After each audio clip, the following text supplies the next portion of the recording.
Hume Football League time. We're really grateful that we cover a region in New South Wales. Otherwise, our sports show might not have any local content much at all with these lockdowns in Victoria. So talking to Phil Bouffler, who is the Vice President. G'day, Phil. How are you? Morning, Wayne. Another week of snakes and ladders. So anyway, we'll see what happens. Yes, yeah. Who'd be an administrator in this current context? And that is one of the battles, isn't it? Like, it's a volunteers game, and getting people off the farm and around the towns are busy people. There's a sense here where this sort of is going to take a real toll on country sport, Phil. Well, a little bit, but I think, it sort of galvanises people as well on the other hand, Wayne. So it's, sort of good and bad to it. So, Yeah. At the end of the day, someone's got to put their hand up and do it. So, that's why I said, that's why I tell people, that's why I get paid the big dollars. Yeah, when the going gets tough, the tough get going. And I'll tell you what, that is the CDHBU of 2021. They are a different outfit. They've got up and beaten Gindra, who were a form side leading into this game, 10-10-70 to 7-7-49. A great performance at Corrine by the Power. Yeah, Power played well. That was a great win, really. I'd seen Junior a couple of weeks before or the week before against Henty, and they played really well. So they were on a bit of a roll, and, for the Power to come out and play like that and sort of cement their spot in the top three, it was a great effort. So it was a really good win by the Power. Yeah, I tell you what, Cannon, he shot a few, that's for sure, with three. Smith a couple, and Pratt, Hagan, Butler the better players for the Power. Middleton 3, and he was the best player for his the Gindra Bulldogs. Henty came out and gave their old foe, the Kalkana, going over 14-11, 95 to 4-8-32. Mate, we're getting to the pointy end, and that's when the cream starts to rise a little bit here. So it was a must-win game for Henty. And they come out and they played pretty well. 7 goals. I think Shannon Turley kicked, so he played well. And they're right in that thing with Lockhart at the moment. So it'll be interesting to see what happens this weekend. Certainly will be. Gould with a couple for Culcairn, Noble, Knight and McLeish were okay. Skiers, Turlick and Doig played well for Henty, and they'd be pretty happy about that, the Swampies at the moment. I tell you, they're happy over at Holbrook, 14-12-96 to Ramwell, Bundry-Walla, 5-5-35. This was a real test. It was to show just where the Giants were at. And I guess we've found that there are 2 top teams in this competition. Mate, there's a couple of teams and a little bit of daylight's developing here. So, once again, this round will shed a bit of light on that. But, Giants would have been disappointed. I would have thought they had a chance here. But, comprehensively beaten by Holbrook, led all day, and great win. Yeah, and I think the problem was no multiple goal kickers for the Giants. It was singles to Duck, Bruce, Hunt, Wardius, the 2 Wardius boys both scored, and then Hayden, Robertson and Jensen were their better players, and McKinlay booted 5 for Holbrook, so they just had a focal point. Just don't seem in that match at Holbrook, the Ramwell Bundry-Walla boys just didn't seem to be able to get somebody into multiples, which I think has an impact. I'll tell you what had an impact was Osborne back on the footy field. They impacted very well at 23-8, 146 to beat Howlong 6-6-42, and that the Tigers are purring. They're going along pretty well. So look, talk about goal scorers and stuff like that. What do they have roughly? I think they roughly had 10 different individual goal scorers. So, got in front, 7 goals in the first quarter. I think they kicked and off they went. So, great effort by Osborne. And, they're the favourites. Let's be honest about it all. Oh, they are. They had 12 individual goal scorers, and Stanning, he's been a revelation for them, an absolute gun with 7 goals. It was a good effort from him to be best player. D. O'Rourke, E. O'Connell and W. Ryan also joined in the better players. Lampy with a couple for how long, but how long before they are going to be waiting for the end of the season? Probably not long. And it was a good win by Brock Burham over the Billabong Crows. It wasn't all their own way, but they in the end did it 17-14 to 8-10, and the Saints keep their finals hopes alive. Cupido was unstoppable with 8. He played well. He's a good player, good on the lead, and if he gets a kick within 50 metres, he's a dead-eye dick, so he's straight through the middle. So, he's been a handy acquisition to them, and Leander played well. He's a good player, so they've been up and about, so that was a good win by them.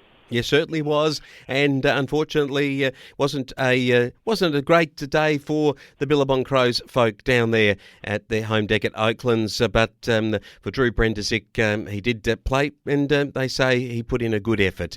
What about Lockhart? 17-11, 113 to Murray Magpies. 4-5, 29. Played at Walbundry. Of course, the Magpies and Lockhart and the match move there. So this was a good win for Lockhart, and it certainly gives them an opportunity this top 6. Good win, good percentage builder, but the Murray Magpies played well.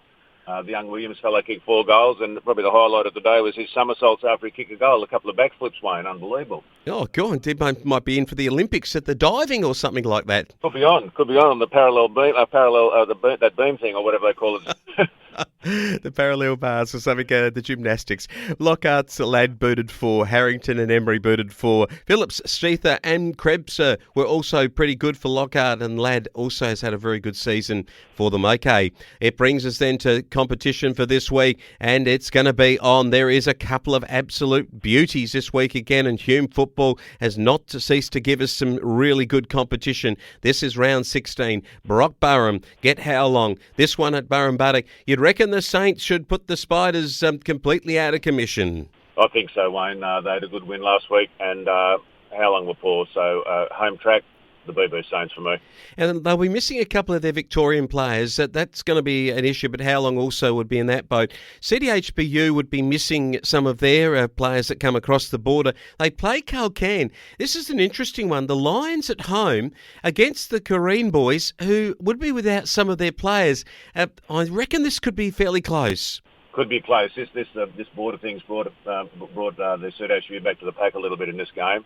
Calcan, they've tried all year and they've been lucky to lose a couple of games. But, not sure about this. Maybe I might go. Look, I'll stick with the Power. Good luck to them for playing, and that's a full credit to them, so I'll stick with them. All right, Osborne, take on Holbrook. At how long? I mean, how do you actually work a season out? Of course, we know the reasons for it because of the border bubble and the Lockhart Shire not being in that where Osborne is located. But this is an incredible situation. The two top sides play each other at how long? It's almost like a finals match. It is like a finals match, Wayne, so a bit of hype about it. Well done to How Long for putting their hand up to host this game. That was a great effort by them, and Greater Hume Shire obviously had a part in that, so well done to everyone involved. It's hard to manage these things, so when people can make it a bit easier for the league, it's a great thing. Look, I'll have to go with form and pick Osborne, I think. Yeah, I think we're all picking Osborne, just going so well. Stanner plays, he's been good. O'Donnell has been really good too. They've just got a major group of players that are just at senior level, above the level of the other clubs at the moment, Osborne. Gindera and Murray Magpies, a little rivalry, not too far to drive up the road for the Magpie folk and get to Gindera, where the Bulldogs will win comfortably. I think so, Wayne. They're both probably going to be down a couple of players with the border closure and that, so... unfortunately, Murray Magpies battled on, and they've got some good young players. They really have, and they've got they just need a couple of bigger blokes. They'd be not a bad side. So let's hope they all stick together for next year. But Gindera here. Okay, the Billabong Crows will end up over at round Walbundry Walla, and it's been pretty wet up around the Walla area, so it might be a game for ducks, so to speak, for round Walbundry Walla. But I reckon the Crow boys, if we're talking birds, are going to have trouble with the Giants. I think the Giants will be smarting after last week's effort, so I think they'll get up. Just on most of the ducks are left, Wayne. It's got too wet for them. They've gone out west where it's a bit drier. I reckon a couple of ducks play for round Walbundry Walla. But Lockhart and Henty at Walbundry. This is interesting. So up the road from Walla, just up the road, I've driven that road a few times between the two towns. There's two games being hosted by the one club. And that, of course, has been the fact that the league and as you mentioned, the Greater Hume Shire have been working to get access for the clubs coming out of the Lockhart Shire to still be able to play. And Lockhart play Henty in what is a match of the round. This could be another final too, so this is probably the match of the round. It's a little bit disproportionate possibly because of Henty going to do a few with this border problem. So, it was a bad timing for them. So I'd expect, given those circumstances, I'd expect Lockhart to get up. Yeah, I reckon so. Hey, look, Phil, good to talk to you about what's happening. Of course, the Victorian border situation just is such a difficult one to manage, and so I just want to send our best to you and also the rest of your team, and also the team managers and presidents and others that have been involved this week again in getting footy on the park in Hume this weekend. Thanks, mate. It hasn't been easy, but our main goal is we've got to keep the football ticking over and the netball, obviously. So, we're doing our best, is all I can say. Good stuff. You are doing a great job. And so is Hume Football, and we look forward to more coverage and scores coming through.